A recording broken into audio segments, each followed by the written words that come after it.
Vendió su casa para salvar a su hijo, pero la habían engañado todo el tiempo. Cuando Teresa firmó la venta de su casa, sintió que no estaba entregando solo paredes y techo. Sentía que estaba soltando su vida entera. Aquella vivienda de una sola planta con corredor angosto y ventanas de madera. Había guardado casi todo lo que había amado y perdido. En esa sala veló a su esposo. En esa cocina preparó miles de almuerzos con lo poco que alcanzaba. Y en ese cuarto del fondo vio crecer a su único hijo Daniel, desde que corría descalzo detrás de una pelota, hasta que se convirtió en un hombre que ya casi no la miraba a los ojos. La casa no era bonita para la gente rica. Tenía humedad en una esquina. El piso crujía y el patio estaba lleno de macetas viejas. Pero para Teresa era un mundo entero. Cada pared tenía una historia. Cada grieta guardaba un recuerdo. Aún así, la vendió sin discutir y sin pedir consejo, sin dejar que nadie intentara detenerla. Todo ocurrió en apenas 2 semanas. Daniel había llegado una noche con la camisa abierta, el rostro pálido y la voz rota. Entró a la casa tambaleándose como si cargara una piedra dentro del pecho. Teresa lo encontró sentado en la mesa con la cabeza entre las manos, y los ojos hundidos. Mamá, me metí en un problema muy grave. Ella no hizo preguntas de inmediato. Lo conocía lo suficiente para entender que cuando Daniel hablaba así, el asunto venía sucio desde antes. Tardó varios minutos en explicar. Tenía una deuda enorme. Según dijo, había pedido dinero para invertir en un negocio con un amigo del trabajo, un pequeño local de repuestos que supuestamente iba a sacarlo adelante. Todo se había venido abajo. El socio desapareció y el dinero se esfumó. Y ahora, había hombres presionándolo de manera cada vez más peligrosa. Ya lo habían ido a buscar a su cuarto rentado, lo habían seguido 2 veces al salir del trabajo, y la última llamada había sido clara: si no pagaba en menos de 10 días, la cosa se iba a poner fea. Teresa escuchó en silencio. Daniel hablaba rápido mezclando vergüenza con miedo. A ratos parecía un niño atrapado en el cuerpo de un adulto. A ratos parecía un extraño. No sé qué hacer, dijo al final, con la voz hecha trizas. Ya vendí lo poco que tenía. Nadie me presta esa cantidad. Teresa lo miró largo rato. No lo regañó. No le preguntó por qué había hecho algo tan grande sin avisarle. No le recordó todas las veces que le había pedido prudencia. Y la había ignorado con esa impaciencia que le había ido creciendo con los años. Solo preguntó cuánto necesitaba. Cuando escuchó la cifra, sintió que el corazón se le encogía. Era casi todo lo que valía la casa. Esa noche no durmió. Caminó descalza por el corredor mientras la lluvia golpeaba el zinc con una tristeza pesada. Miró las fotos viejas del aparador. La mesa de madera que su esposo había hecho con sus propias manos. Pensó en lo mucho que había luchado para no perder ese lugar cuando quedó viuda. Pensó en las veces que se acostó sin cenar para que Daniel pudiera estudiar. Pensó también en el miedo. Miedo real. No miedo a quedarse pobre. Eso ya lo conocía. Miedo a que le pasara algo a su hijo. Al amanecer tomó una decisión. Vendió la casa rápido y mal vendida. El comprador fue un hombre llamado Julián, conocido en el barrio por comprar propiedades con urgencia y revenderlas después al doble. Teresa sabía que la estaban aprovechando, pero no tenía tiempo para negociar. Necesitaba el dinero ya. Firmó en una notaría pequeña con las manos frías y la espalda tiesa. Salió con un sobre grueso dentro del bolso y una sensación vacía en el estómago. Esa misma tarde se lo entregó a Daniel. Abrió los ojos con una mezcla de alivio y desconcierto. ¿De dónde sacaste esto? Vendí la casa. Daniel se quedó quieto. Teresa esperaba al menos una protesta, una negativa, un abrazo desesperado, algo que mostrara el peso de lo que acababa de hacer. Pero Daniel solo tragó saliva y tomó el dinero con manos temblorosas. Te lo voy a devolver, mamá. Te lo juro. Ella quiso creerle. Quiso ver en su cara al muchacho noble que alguna vez corrió a abrazarla cuando sacó buena nota en la escuela. Quiso encontrar al hijo que años atrás le decía que algún día le compraría una casa mejor. Pero esa tarde vio otra cosa. Vio urgencia, vio egoísmo mezclado con miedo. Vio a un hombre tan ocupado en salvarse, que apenas comprendía el tamaño del sacrificio que acababa de recibir. 2 días después, Teresa se mudó a un cuarto pequeño detrás de la casa de una amiga de la iglesia. Un espacio angosto con una cama sencilla, una mesa de plástico y una ventana que daba a una pared sin vista. Ahí acomodó su ropa en una maleta, sus platos en una caja y su dignidad en silencio. Daniel fue a verla una vez durante la primera semana. Llegó apurado con el teléfono en la mano, y una energía extraña, demasiado ligera para alguien que supuestamente acababa de salir de un infierno. Ya pagué todo, dijo evitando mirarla mucho. Ya pasó lo peor. Teresa le ofreció café. Aceptó pero casi no lo tomó. Qué bueno, hijo, respondió ella. Ahora toca empezar de nuevo. Daniel murmuró que sí. Luego cambió de tema. Habló de que le habían ofrecido una mejor posición en el trabajo. De que quizás se iba a mudar más cerca del centro. De que necesitaba espacio para reorganizar su vida. Teresa lo escuchó con una sensación rara. Algo en su tono no encajaba. No había gratitud, apenas incomodidad, como si su presencia le recordara una cuenta pendiente que no quería mirar. Antes de irse, Daniel dejó un billete sobre la mesa. Para tus cosas. Teresa bajó la vista hacia ese dinero y sintió una punzada amarga. No lo tomó. Guárdalo, dijo con calma. Lo vas a necesitar. Daniel se fue sin insistir. Con el paso de las semanas las llamadas comenzaron a espaciarse. Luego llegaron los mensajes cortos. Después el silencio. Teresa se repetía que estaba trabajando, que tal vez estaba reorganizando su vida, que quizá la vergüenza le pesaba demasiado. Pero en el fondo había algo más oscuro creciendo. La sospecha de que Daniel ya había dado vuelta a la página, y la había dejado atrapada en la suya. El barrio donde vivía antes, le quedaba lejos, pero a veces caminaba hasta allá. No para molestar a nadie, solo para mirar desde la esquina la casa que ya no era suya. Julián había pintado la fachada de otro color y arrancado las macetas del patio. Cada vez que Teresa pasaba, sentía como si le hubieran borrado un pedazo de la piel. Una tarde mientras regresaba con una bolsa de pan, vio algo que la dejó inmóvil. Daniel bajaba de un automóvil negro nuevo y brillante. No iba solo. Una mujer joven se acomodaba el cabello en el asiento del copiloto, mientras Daniel se reía con una soltura que Teresa no le había visto en meses. Llevaba camisa nueva y zapatos limpios. No parecía un hombre que apenas estaba saliendo de una ruina. Parecía alguien disfrutando una vida cómoda. Teresa se escondió detrás de un poste antes de que la viera. Sintió un frío seco en la nuca.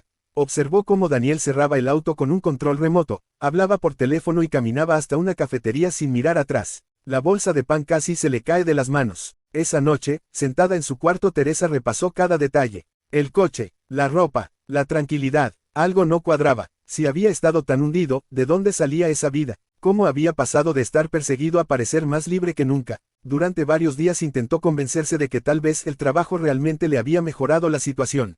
Tal vez alguien lo ayudó. Tal vez había conseguido una oportunidad inesperada. Pero la duda ya estaba sembrada. Y cuando la duda entra al corazón de una madre, se convierte en una verdad que tarde o temprano exige respuesta.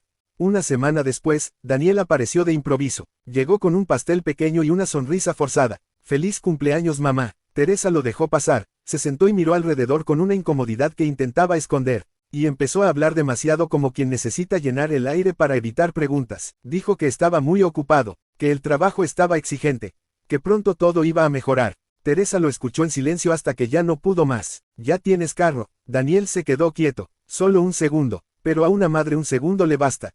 Me lo prestan a veces», respondió con rapidez. «¿Y la ropa nueva?» Daniel soltó una risa nerviosa y miró hacia otro lado. «Uno se acomoda, mamá, no todo es tan terrible».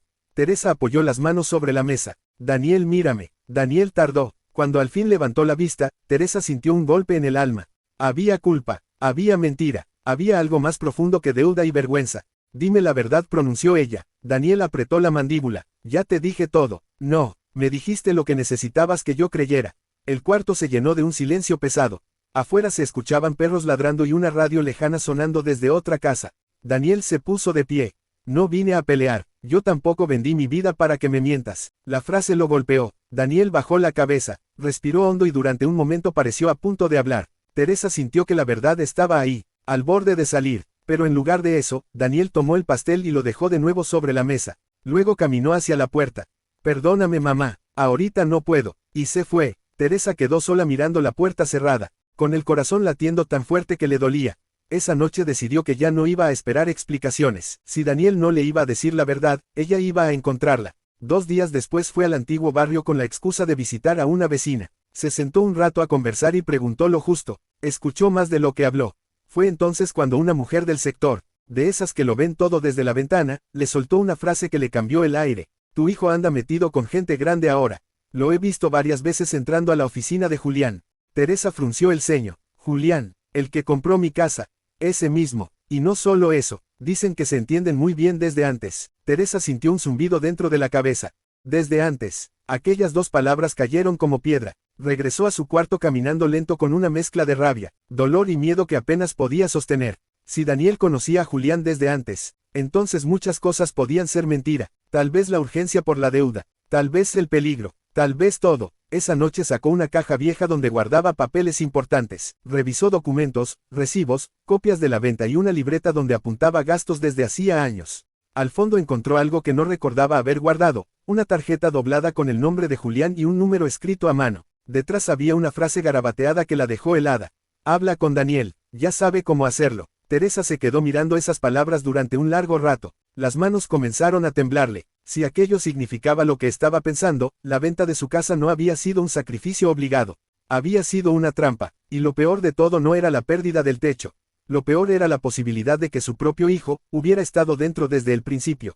Al día siguiente Teresa enfrentó a Daniel con la tarjeta en la mano. Ya no había espacio para excusas. Acorralado por la verdad, Daniel terminó confesando todo entre lágrimas. Nunca existió ningún socio desaparecido, ni hombres persiguiéndolo. La supuesta deuda fue un montaje planeado junto a Julián, para convencerla de vender la casa rápido y barata. Daniel recibiría una parte del dinero.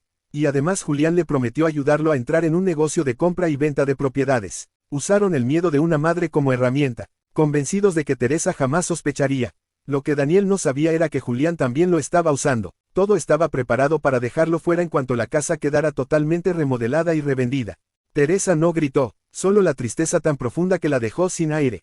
Esa misma tarde, Teresa llevó las pruebas a una abogada del barrio. La tarjeta, los mensajes, el registro de llamadas y el testimonio de una vecina que había escuchado a Julián hablar del trato con el muchacho. La presión legal fue tan fuerte que Julián, al verse expuesto por fraude y manipulación, terminó cediendo. Para evitar un proceso mayor, aceptó devolver la propiedad y firmar un acuerdo donde Daniel renunciaba a cualquier beneficio.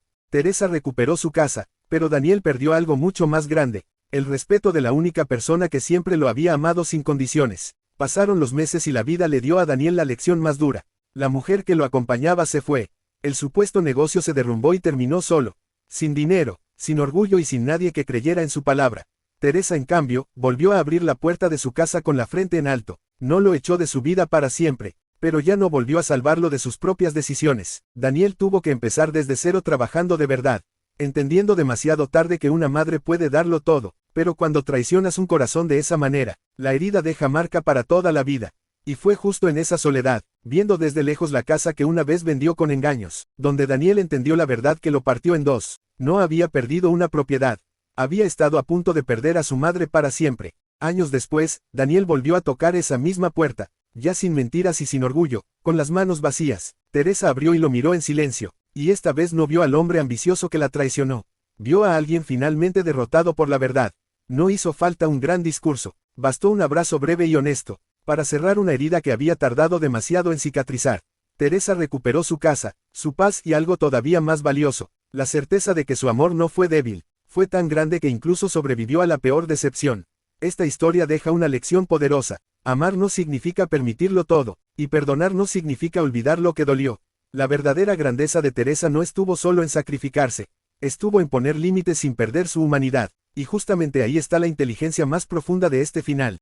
Si te gusta el contenido valioso, apóyanos suscribiéndote a nuestro canal para más historias emocionantes.